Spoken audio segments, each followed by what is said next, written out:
Bandeirantes acontece aqui na Rádio Bandeirantes, 51992011470. Você participa, interage, manda sua mensagem, 51992011470. Pedro Pereira, o Gilmar Mendes falou depois do evento do LIDE, defendeu o Moraes, criticou a Magnitsky e falou outras coisas. Vamos lá. Isso mesmo, Macalossi. O ministro do Supremo Tribunal Federal, Gilmar Mendes, afirmou novamente nesta quarta-feira em Brasília que o apoio ao colega de corte Alexandre de Moraes é inquestionável. Gilmar disse não conhecer em detalhes a decisão de Moraes de ampliar o policiamento 24 horas por dia nas proximidades da casa do ex-presidente Jair Bolsonaro, mas disse que o Brasil deve muito ao ministro. O ministro também afirmou que considera impróprias as sanções aplicadas pelo governo do presidente americano Donald Trump contra o Brasil. Segundo o ministro, não faz sentido os Estados Unidos tentarem influenciar decisões da corte brasileira, Macalossi. Muito bem. Nós temos aqui trechos das manifestações do Gilmar Mendes. Eu tenho aqui trechos em que ele fala sobre assuntos variados. Eu vou começar pela questão do foro por prerrogativa de função, que é o chamado foro privilegiado. Gilmar Mendes criticou a mudança do foro privilegiado. Vamos ouvir o Gilmar Mendes. Em relação à questão do foro ou prerrogativa de função, acho que faz todo sentido deixá-lo no Supremo Tribunal Federal. Nós assistimos, não faz muito tempo, episódios lamentáveis com a possibilidade de uso e abuso desse foro em todas as instâncias.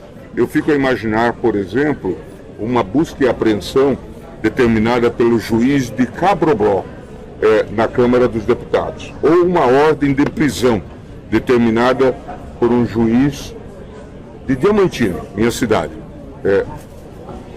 um senador ou um presidente do Senado.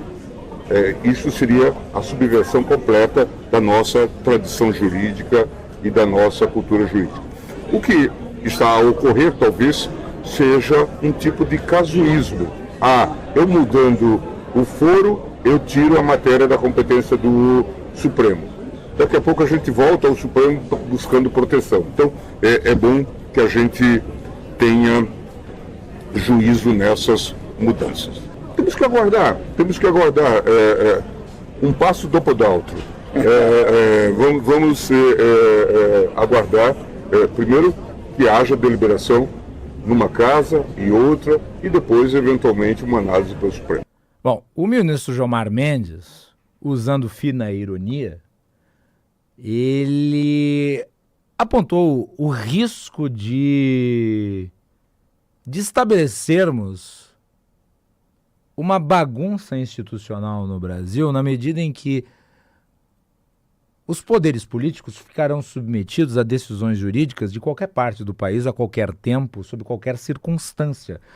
Ele exemplifica, ele fala sobre cidades pequenas, cidades do interior, não há nenhum tipo de preconceito, é porque, sei lá, vai ter lá um senador da República que vai ser alvo de uma ação de um magistrado do interior, ou mesmo da primeira instância de uma capital, e vai ficar sujeito àquela decisão que vai ter um efeito nacional, como, aliás, tem efeito decisões de primeira instância em caráter federal, quando, por exemplo, da Justiça Federal. Já teve situação de decisão de primeira instância da Justiça Federal determinando, por exemplo, a queda do WhatsApp. Tem o famoso caso da Daniela Sicarelli, vocês lembram? Esse caso é emblemático. O que aconteceu? A Daniela Sicarelli apareceu num vídeo na praia, né, com o seu namorado. Aí aquele vídeo se popularizou no YouTube, aí foi compartilhado nas redes sociais da época, que eram bem mais incipientes do que são hoje. Ela entrou com uma ação, o juiz de primeira instância determinou a queda do YouTube mediante a remoção do conteúdo. Obviamente todo mundo saiu prejudicado, a decisão era equivocada, e nós estamos falando do poder de um juiz de primeira instância. Então, obviamente, a título de se, digamos, tirar o privilégio de ser julgado pelo Supremo, e não me parece que nenhum político se sinta privilegiado por ser julgado no Supremo, você instaura um regime de imprevisibilidade jurídica. E com isso, vejam, com isso eu não estou nem dizendo que não se possa discutir o foro por prerrogativa de função. O problema é discutir o foro por prerrogativa de função nessas circunstâncias, que é extremamente casuístico. É casuístico, porque é uma tentativa de atacar o Supremo. É disso que se trata. Em primeiro lugar. E em segundo lugar, essa tentativa de ataque ao Supremo resguarda um certo corporativismo do Congresso Nacional, que é pintado por muitos como herói. Não, é um poder afeito a problemas e, inclusive, a elogios. De qualquer modo, não caminhamos para a melhoria da saúde institucional. Muito antes, pelo contrário. E tem a questão que eu considero fundamental aqui. Um sujeito com poder político sobre um determinado local, ele tem mais influência sobre a realidade social, jurídica, econômica daquela localidade ou sobre o Supremo Tribunal Federal? Onde ele vai ter mais capacidade de arbitrar, influenciar, intimidar? Nós estamos reinstituindo um poder colonialista, coronelista no Brasil, atribuindo à primeira instância, à segunda instância, a atribuição de julgar pessoas que têm influência política. E isso não será positivo para a institucionalidade, para a justiça e para o legislativo. O ministro Gilmar Mendes também falou sobre a Magnitsky. Ele fez uma provocação, falou sobre Epstein Files.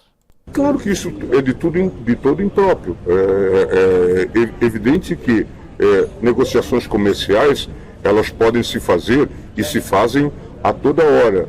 Agora, tentar envolver nesta cesta o papel institucional do país, a independência do judiciário, ou seja lá o que for, como seria impróprio que nós, por exemplo, exigíssemos nas negociações que fossem reveladas as pessoas que estão na chamada Epstein Files, né, nos Estados Unidos.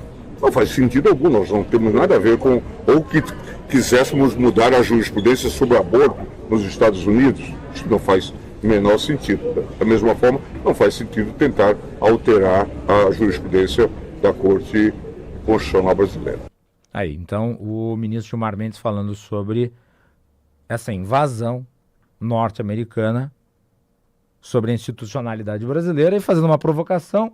Caso do Jeffrey Epstein, que era um investidor que tinha uma indústria de cometimento de crimes, de pedofilia, de exploração sexual numa ilha e amizades poderosas. Ele tinha relações próximas, por exemplo, com o ex-presidente Bill Clinton, com o irmão do Ray Charles, da Grã-Bretanha, que foi, aliás, proscrito dos seus títulos pela família real, dado seu envolvimento com Epstein. E o atual presidente dos Estados Unidos, Donald Trump.